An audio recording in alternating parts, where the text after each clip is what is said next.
The impact of exposure to violent video game has not been studied as extensively as the impact of exposure to TV or movie violence, the researchers write. However, on the whole, the results reported for video games until now are very similar to those obtained in the investigations of TV and movie violence. Among the effects of violent game playing are increases in physiological arousal and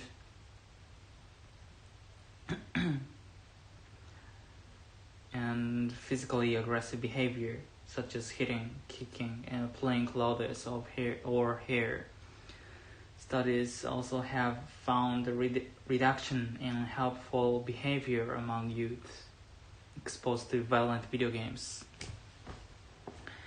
Males tend to prefer action-oriented video games involving shooting, fighting, sports, action-adventure, fantasy role-playing, and strategy, according to the Michigan State Survey.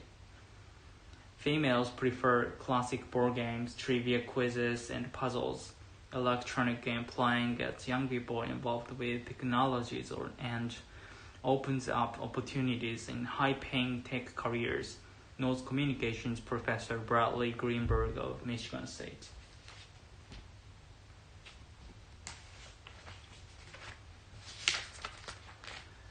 It is believed that these opportunities go to boys because they spend more time working with electronic games and computers, says Greenberg.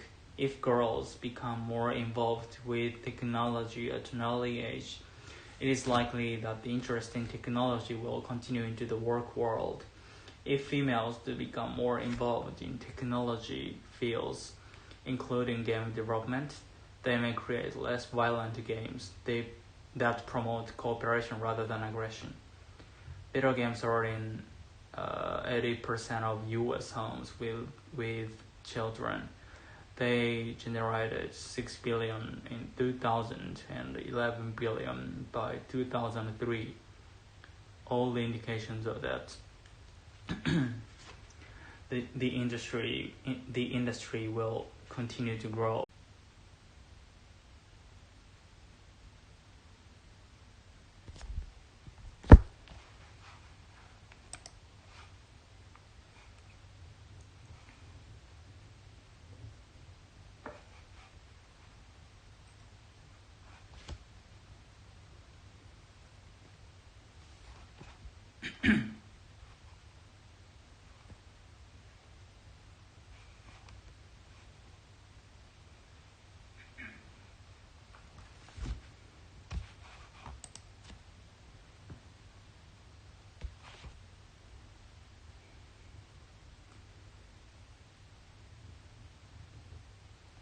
We are now putting more energy into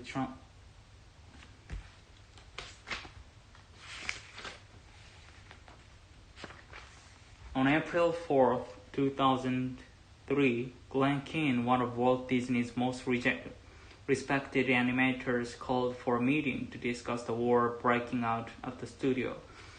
Disney's animators had settled into two opposing camps: those who were skilled in computer animation and those who refused to give up their pencils.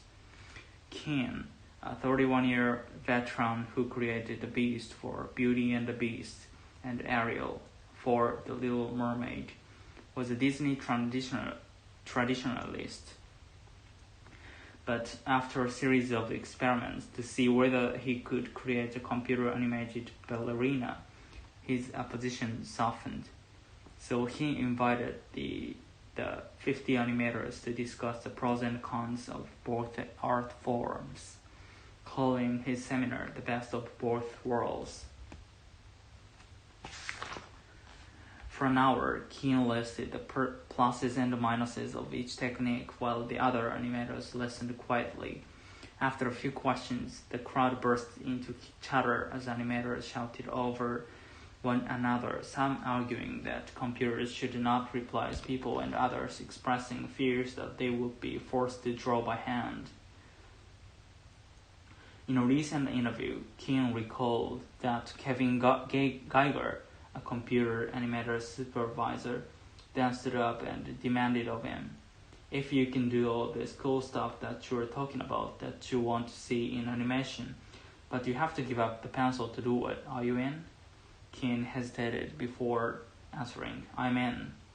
3 weeks later, the company's animators were told that Disney would concentrate on making computer-animated movies, abandoning a 70-year-old hand-drawn tradition in favor of a style popularized by newer and more successful rivals like Pixar Animation Studios and DreamWorks Animation.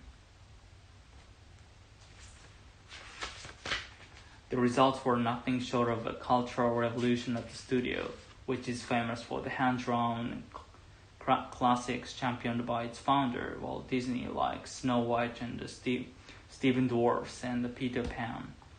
2 years and a half after that decision, Disney released Chicken Little, the first of 4 computer-animated films developed at the newly reorganized studio. The company hoped that this movie, along with others like Meet the Robinsons, American Dog, and King's Rapunzel Unbraided, would return Disney to its past glory. There was a lot more than pride, however, riding on its success. Animation was once Disney's heart, a profitable lifeline that fed the company's theme park, book, and home video divisions, and restoring profit was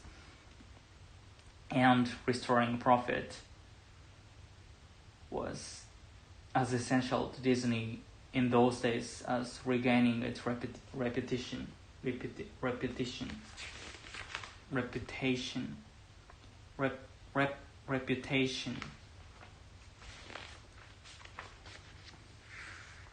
Casey Nicole was a 19-year-old girl from Kansas dying of cancer, or so believed that thousands of people who visited her website, on which she kept a diary of her fight against cancer. For over a year, Casey Nicole had added updates to her diary, letting people know about the ups and downs of her struggle with the disease, about her hope when her condition temporarily improved, and about her fear when the cancer reappeared. Casey's mother, Debbie, maintained a companion journal in which she discussed what it was like caring for a child with cancer. Many people grew extremely close to Casey. They communicated with her via email, chatted with her in online chat rooms, and some even phoned her. Then on May 15th, 2001, Casey Nicole died from bleeding in the brain. Her online friends despaired.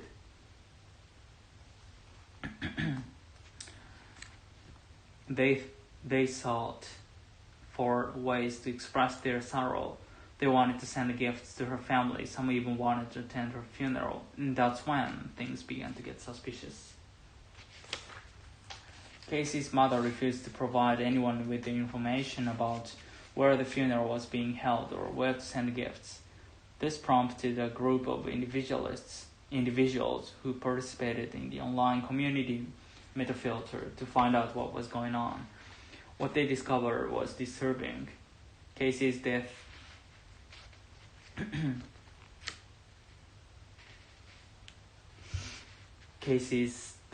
had not been recorded by any obituary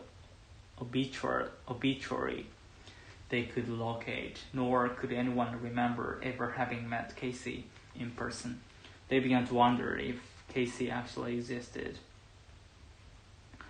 Their fears were proved a few days later when Debbie Swanson, a 40-year-old woman from Kansas, confessed that she had invented Casey and written all diary entries herself.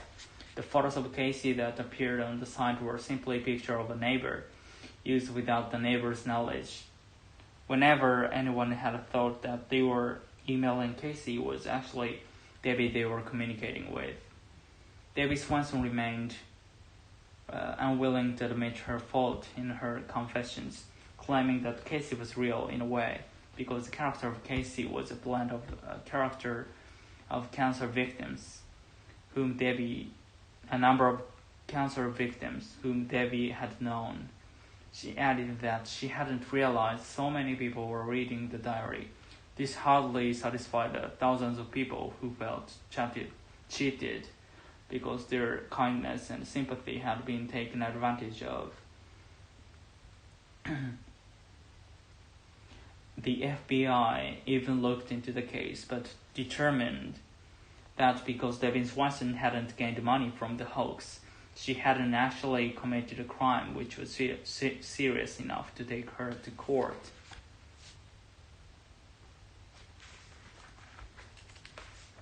The internet is very much like television in that it takes time away from other pursuits, provides entertainment and information, but in no way can compare with the warm personal experience of reading a good book. This is not the only reason why the internet will never replace books, for books provide the sufficient knowledge of a subject that sitting in front of the computer monitor cannot provide.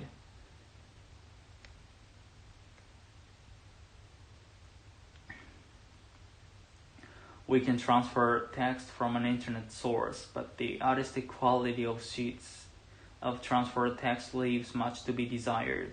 A well-designed book makes the reading experience important. The book is still the most compact and economical means of conveying a lot of knowledge in a convenient package, and this is what makes it popular. The idea that one can carry in one's pocket a play by Shakespeare, a novel by Charles Dickens, or the Bible in a small book with a stiff paper cover is incredible. We take such uncommon convenience for granted,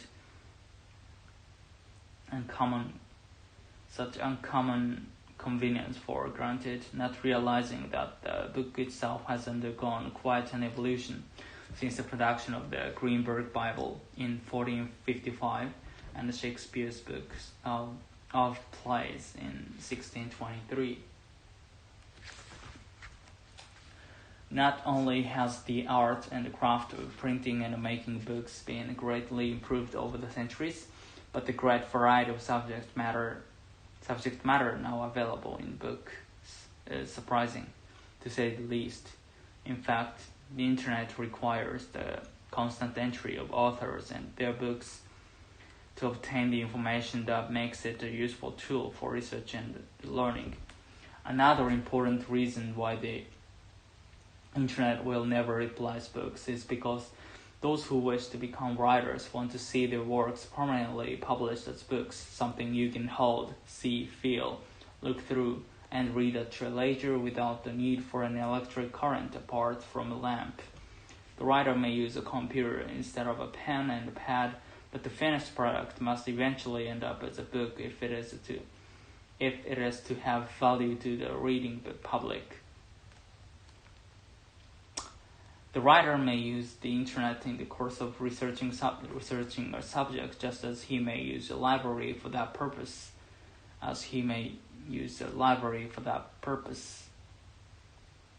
but the end product will still be a book. In any public space, there will be groups of people having face-to-face conversations. These conversations are not perceived as annoying.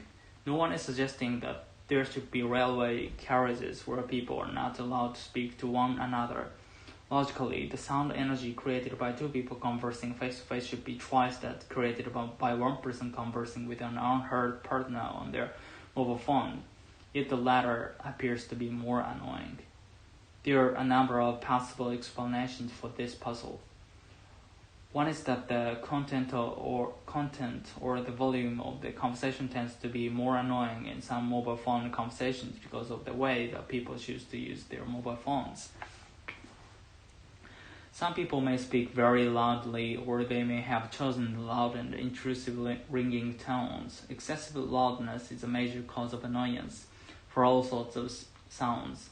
It is possible that people's perceptions are colored by just It is possible that people's perceptions are colored by just one or two bad experiences of intrusive mobile phone use, or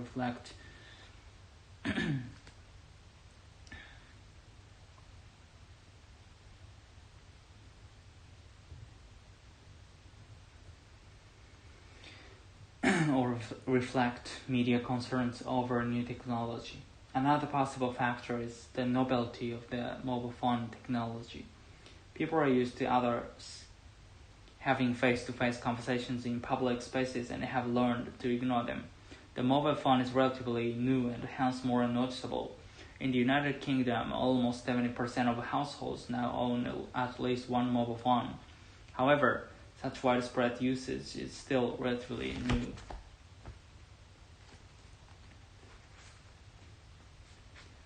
People today are worried about food safety. As a result, the popularity of organic farming of fruits and vegetables is increasing. But what exactly does organic farming mean? It is probably easier to explain what organic farming is not. Organic farming does not use pesticides or fertilizers. Instead, this style of farming uses natural methods to protect plants and help them grow. So, organic agricultural products are thought to be generally safer than non-organic ones. In the United States, about 2% of all food is grown using organic methods. The U.S. government actually licenses farms as organic if they pass an examination. Presently, there are about 10,000 licensed farmers in the U.S., and this number is growing by about 20% a year. In addition to food safety, another reason for the popularity of organic fruits and vegetables is that they taste better. This is why many restaurants only buy organic products. A lot of people think organic farming is not competitive compared to other methods because it cannot grow the same quantity of food. However, new research has shown that organic farming only grows on average about 5% less than non-organic methods. Still, organic food today is more expensive than non-organic food. But when the environmental and health costs of non-organic farming are considered, such as the pollution of water by pesticides, most people would agree that the higher price of organic farming is in fact a small price to pay for our health and safety. Doctors have long told patients that medicine is something you swallow in a pill, but evidence is growing that shows the best medicine might be found in your grocery store, not your drugstore. More and more researchers are conducting that the right foods will not only prevent disease, but in some cases actually cure it as well.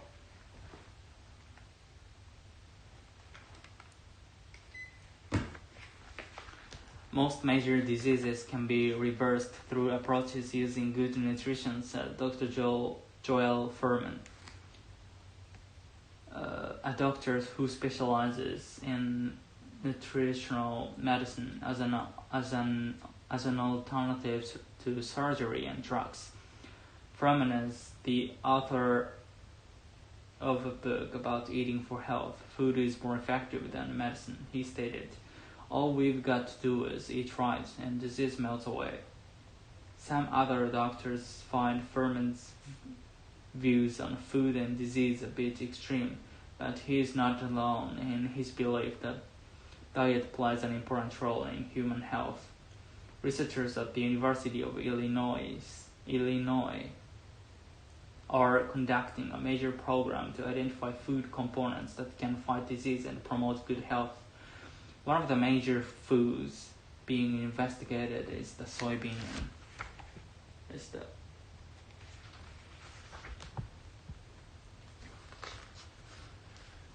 There has been a tremendous amount of information that shows the soybean's ability to reduce cholesterol, said Claire M. Hassler, director of the research program at the University of Illinois. And by lowering your cholesterol, you lower the risks for heart disease. In one of the 3 clinical tests on humans performed at the university, a diet that included 50 grams of soybean extract per day in the form of drinks and baked foods was found to be significant in reducing cholesterol in a 4-week period, according to Hassler. She cautions that people with high cholesterol levels should see a doctor, but said soybean products can safely be introduced into the diet as part of an overall health improvement strategy. According to Dr. Keith Block, the soybean is one of the most powerful medicines and is a great food to prevent disease. It probably has significant treatment benefits for cancer patients. Soybeans contain a compound that naturally stops the supply of nutrients in the blood that cancer needs to grow. At Block's private clinics, he uses what he calls nutrition therapy as one component for treating cancer patients. Ordinary household dogs with only a few weeks of basic puppy training learn to accurately distinguish between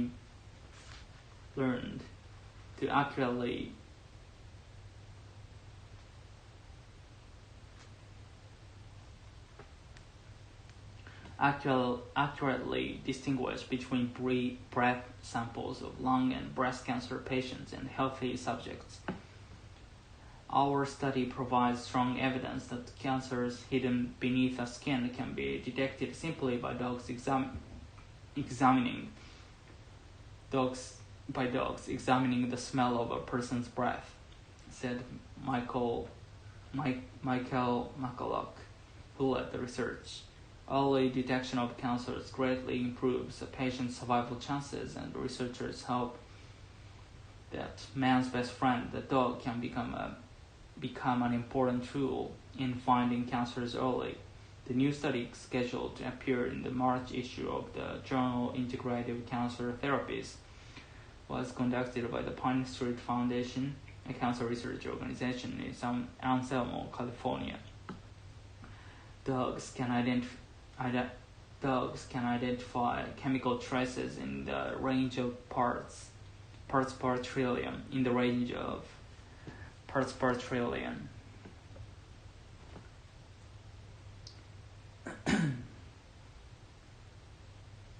Previous studies have confirmed the ability of trained dogs to detect skin cancer by smelling the skin damage. Also, some researchers help to prove dogs can detect prostate cancer by smelling patients' urine. Dogs' sensibility to detect the scent of cancer was something that was often discussed for many years, but we felt it was appropriate to design a thorough study that seriously investigated this topic to see if it is really effective, said Nicholas Brofman, executive director of the Pine Street Foundation.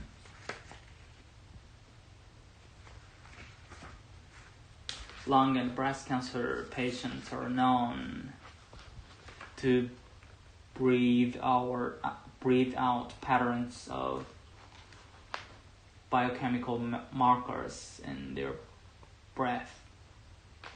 Cancer cells produce different metabolic waste products than normal cells, Brofman said.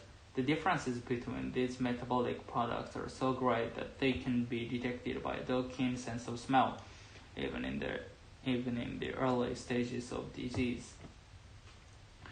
The researchers used the food reward-based method to train 5 ordinary household dogs, encountering breath samples captured in tubes. The dogs gave a positive identification of a cancer patient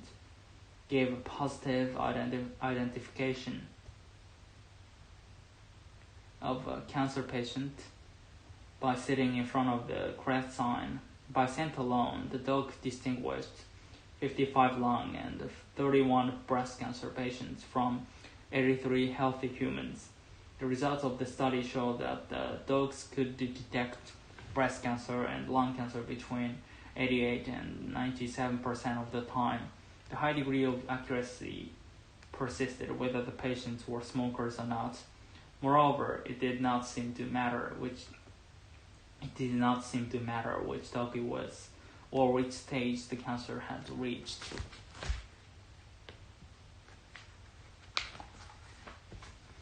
If everybody on Earth consumed as much oil as the average American, the world's known reserves would be gone in a decade, even at current rates of consumption.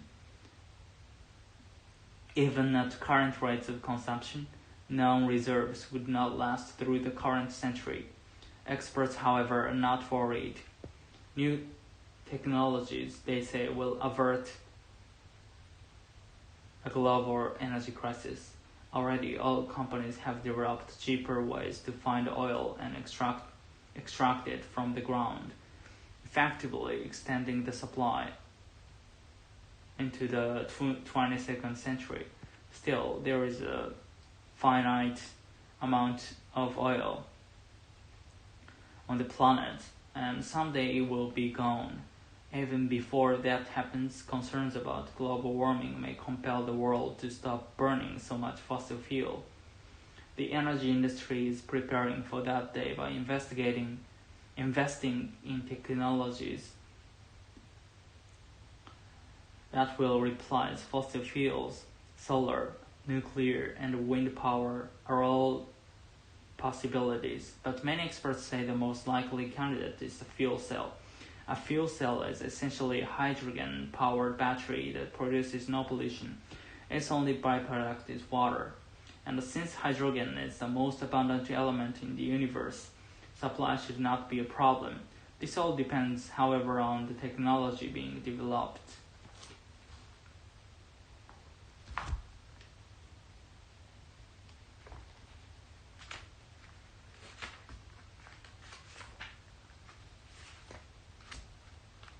Neglect of the mind-body link by technological medicine is actually a brief aberration when viewed against the whole history of a healing art. In traditional tribal medicine and in Western practice from its beginning in the work of Hippocrates, the need to operate through the patient's mind has always been recognized.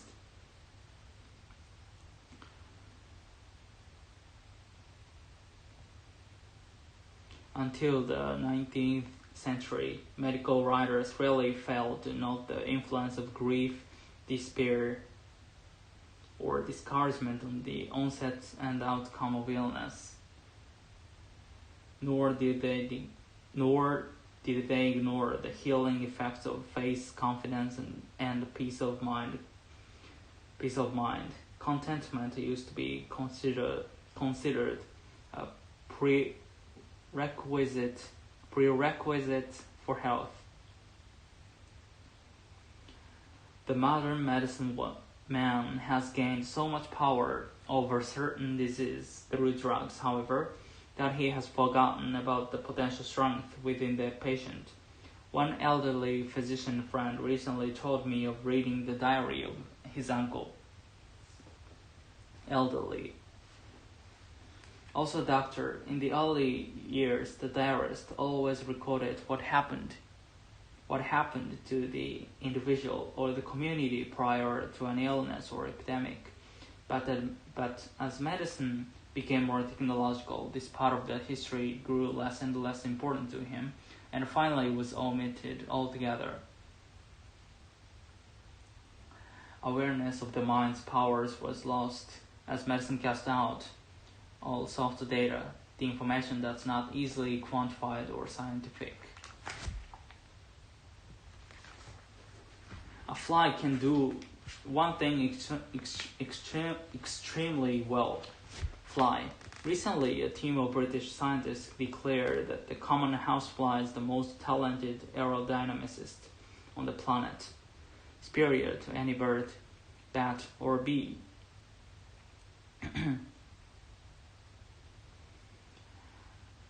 A housefly can make 6 turns a second, hover, fly straight up, down, or backward, land on the ceiling, and perform various other show-off maneuvers.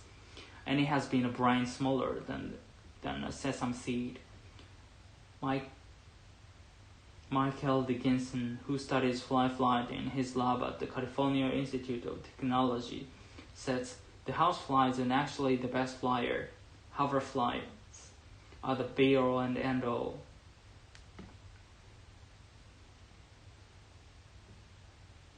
He says they can hover in one spot, dash to another location, then race back to the original hovering point precisely.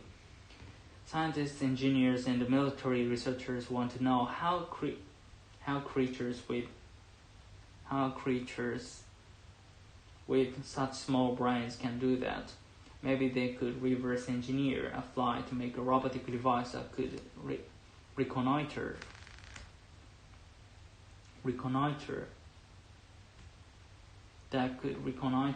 dangerous places such as earthquake zones or collapsed mines.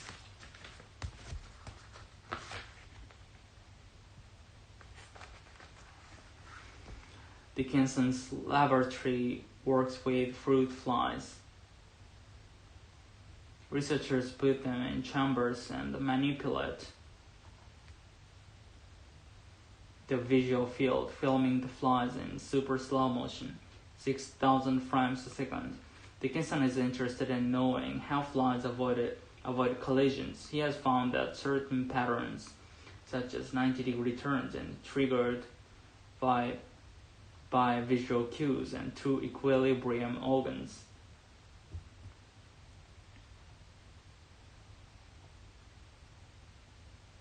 On their backs that function like a gyroscope.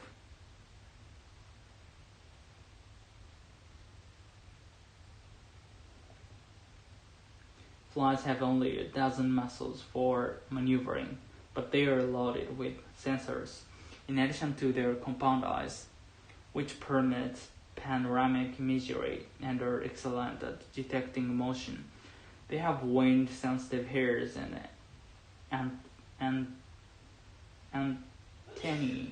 antennae. They have wind-sensitive hairs and antennae. They also have 3 light sensors on the tops of their heads, which tell them which way is up. Roughly 2/3 of a fly's entire nervous system is devoted to processing visual images. They take all this sensory data and boil it down to a few basic commands, such as go left and go right.